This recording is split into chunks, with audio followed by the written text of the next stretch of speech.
Bonjour et bienvenue sur la chaîne de Hero MRPM pour la partie bourse, épisode 7 ou 8, sur les ETF pour les basiques, pour, je le rappelle, éduquer les personnes qui n'y connaissent rien, qui étaient comme moi il y a quelques années, et pour leur permettre à eux de progresser vite et d'aller à l'encontre des idées que la bourse, c'est de l'économie c'est chiant, et en plus c'est compliqué, et il faut être un génie pour y arriver. C'est totalement faux. Bien entendu, il faut travailler, c'est comme tout, hein. Le gars qui s'est mis à jongler, le gars qui s'est mis à être bon en foot, c'est pas venu comme ça. Il a dû travailler pour jongler, il a dû travailler pour faire des passes correctes, ainsi de suite. Et bien là, c'est pareil, il faut un petit peu de travail, mais c'est largement dans les capacités de chacun. Par rapport à l'ancien épisode, j'ai parlé de l'ETF Amundi MSCI World. Face à cela, je vais expliquer beaucoup plus complètement ce qu'est un ETF. Donc ETF, Exchange Traded Funds, donc fonds indiciels cotés en bourse. Cela peut regrouper plusieurs choses, donc des actions, des obligations, des matières premières, voire même des cryptos depuis janvier avec les ETF Bitcoin, et là depuis juillet avec les premiers ETF Ethereum. Il y a différents types d'ETF, les capitalisants, les distribuants, synthétiques et physiques. Donc les capitalisants, vous aurez les acronymes Accumulative, ou ACC, ou CAP, ou C, en français ou en anglais. CAP pour capitalisant, Accumulative en anglais, et donc C. Distribuant D, 10 ou 10. Quelle est la différence? Ça veut dire, dans votre ETF en fait, c'est, par exemple, pour le CAC 40, si vous avez le CAC 40, si vous voulez l'équivalent, il faut vous prendre les 40 entreprises françaises, puisque le CAC 40 est français, une action de chaque pour pouvoir avoir l'équivalent du CAC 40. Dès qu'une entreprise sort du CAC 40, vous devez la vendre, dès qu'il y en a une qui rentre, vous devez la sortir. Donc tout ça, ça va vous faire des frais à l'achat et des frais à la vente. Et 40 actions de base d'achat pour avoir ça. Un ETF, ça va être quelque chose qui va répliquer le CAC 40 au plus proche.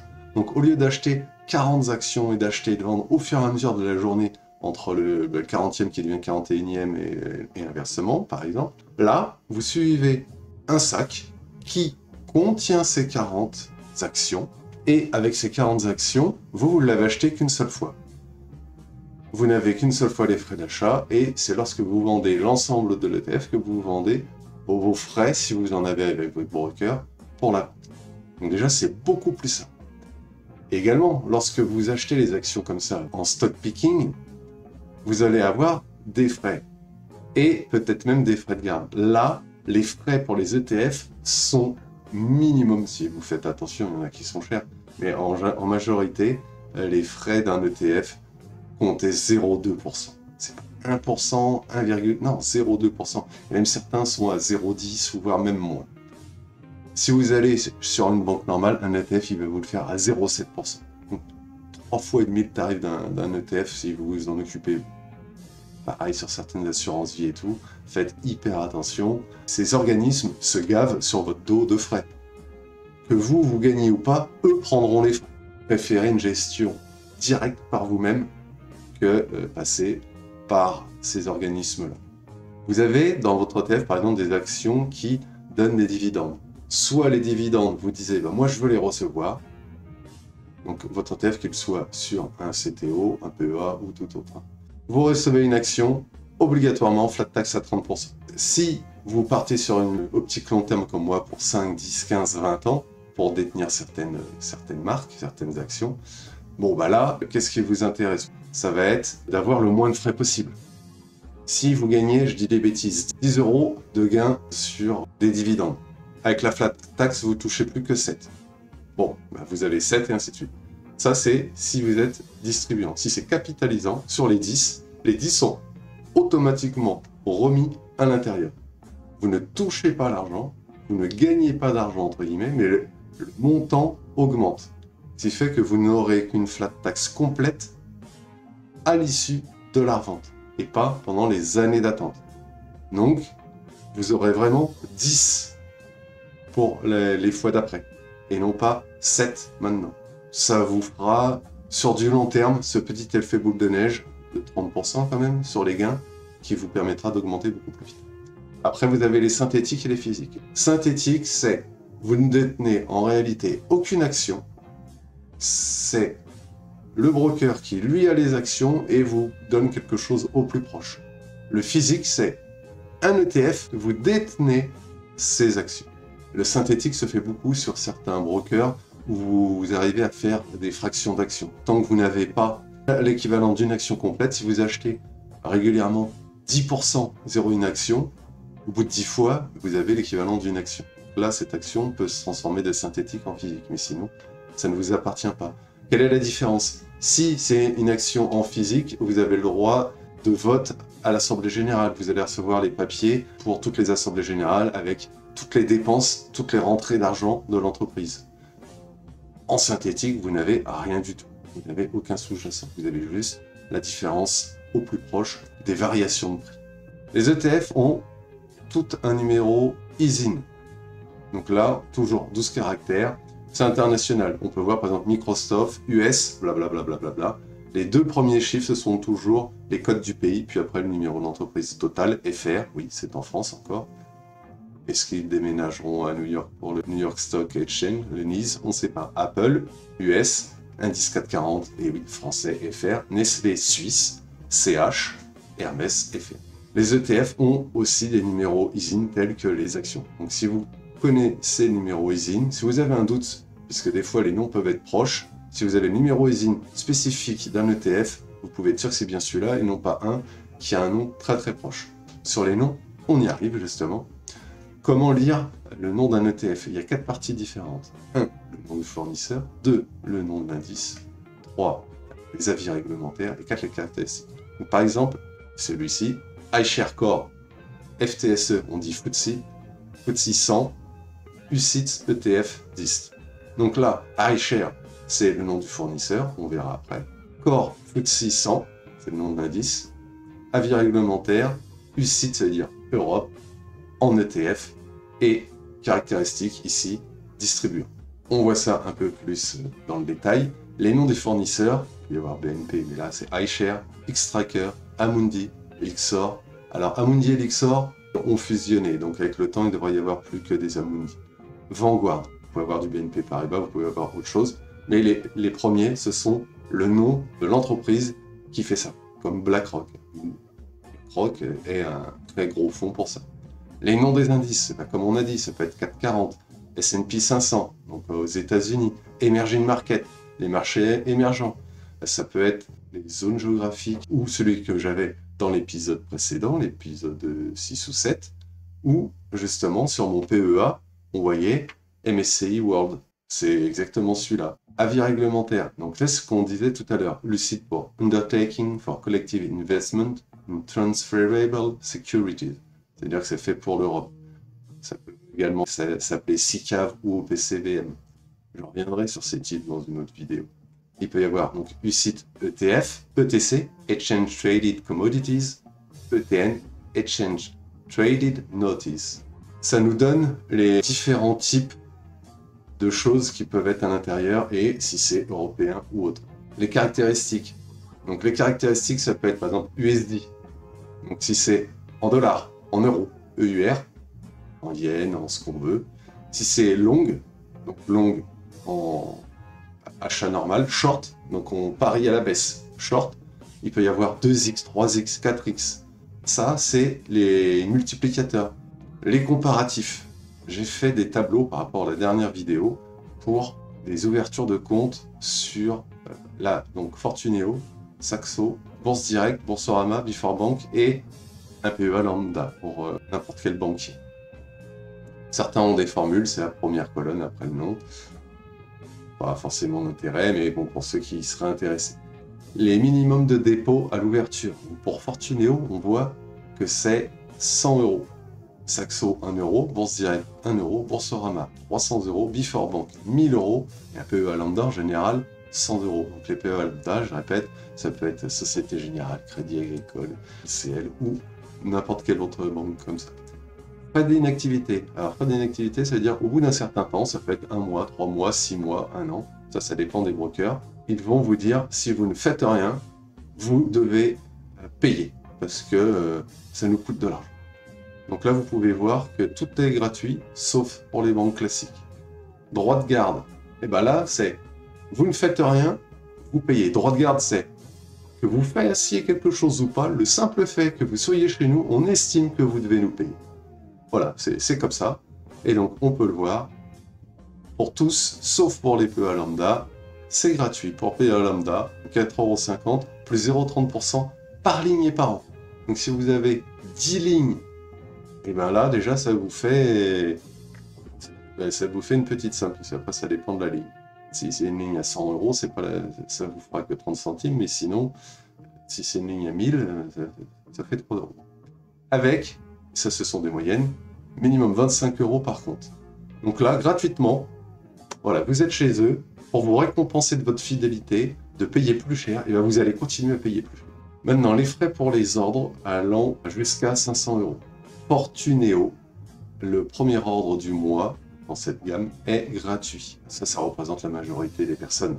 Donc ça, c'est vraiment pour inciter les gens à faire une petite transaction tous les mois. Sinon, c'est 0,35% pour le deuxième ordre et tous les autres dans le mois.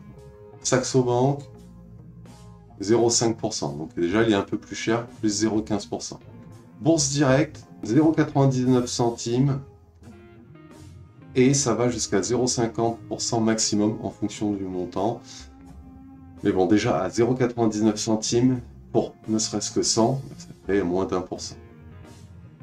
Donc ça peut être très cher. Pour 500, si vous êtes à 500, ça fait 0,2%. À voir. Pas forcément très intéressant pour du inférieur à 500. À voir pour plus tard. Boursorama, pratiquement 2 € et pareil, 0,50 maximum. Par contre, voilà, ordre de 100 € minimum. Donc, pour 100 €, à 100 €, c'est du 2% maximum. Bon, et sinon, vous êtes à 50 centimes normalement. Before Bank, 2,50 €. Celui-là, très intéressant. Et 0,50 comme les plus gros autres, entre guillemets. Donc là, 2,50 € pour du 500 € pile. Donc là, on est inférieur. Ça ferait du 0,5. Donc ça reviendrait au même. Si vous faites un montant inférieur à 499, ça veut dire que vous avez... c'est largement supérieur. Pour les ordres entre 500 et 1000 €. Donc là, en fait, il n'y a plus le premier ordre gratuit, ça jusqu'au bout. Ça reste à 0,35. Saxo Bank, on reste à 2 €. Bourse Directe, 1,90 €, on gagne 1 € de plus. Mais si on regarde, ça fait qu'on... Allez, pour 1000 €, comme j'ai dit, on va pas s'amuser à faire 500 €. Dans ce cas-là, on attend d'aller aux 1000. Pourquoi? Ce seront les mêmes frais. Au lieu de faire 2 opérations à 500, j'en fais une à 1000. Et là, je paye qu'une seule fois les frais. Donc là, à 2% pour 1000, pour un 2, ça fait du 0,2. Ça fait du 0,2%. Boursorama, 0,5. Là, 2,50 €, 0,5. Ici, ça n'a pas bougé. Entre 1000 et 2000, ça ne bouge pas, ça ne bouge pas. 1 € de plus, ça ne bouge pas. Donc là, à 2000, on avait dit qu'on était à 2000, ça nous fait 10 €. Ça commence à être pas mal, hein.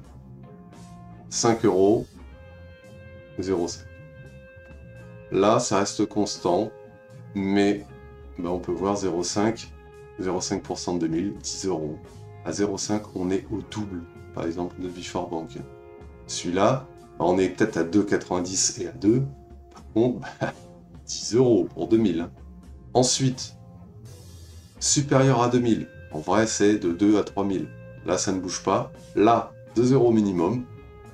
Et si la somme dépasse 2 €, on passe à 0,08%. Ce qui est vraiment minime. Là, on augmente encore à 3,80 €. Ça va de 2 à 3000. Hein. Là, ça n'a pas bougé. Là, ça ne bouge pas. Là, ça ne bouge pas. Là, en fait, ceux qui se gavent le plus, là, on peut voir, c'est Boursorama et les PEA à 0,5. Puisqu'on a bien dit, ça revient à 10 € pour 2000. Donc là, ça fait 15 €. Là, ça fait 20 €, 20. Là, ça fait 25 €. Ce qui est non négligeable. Lui ne bouge pas, lui non plus. Là, alors pourquoi 2 euros minimum? Parce que quand on monte jusqu'à cette somme-là, ça sera 2 euros et ça ne montera que vers les 3000 euros où on atteint vers les 2,40 euros. On n'aura plus le problème des 2 euros, ça sera toujours 0,08.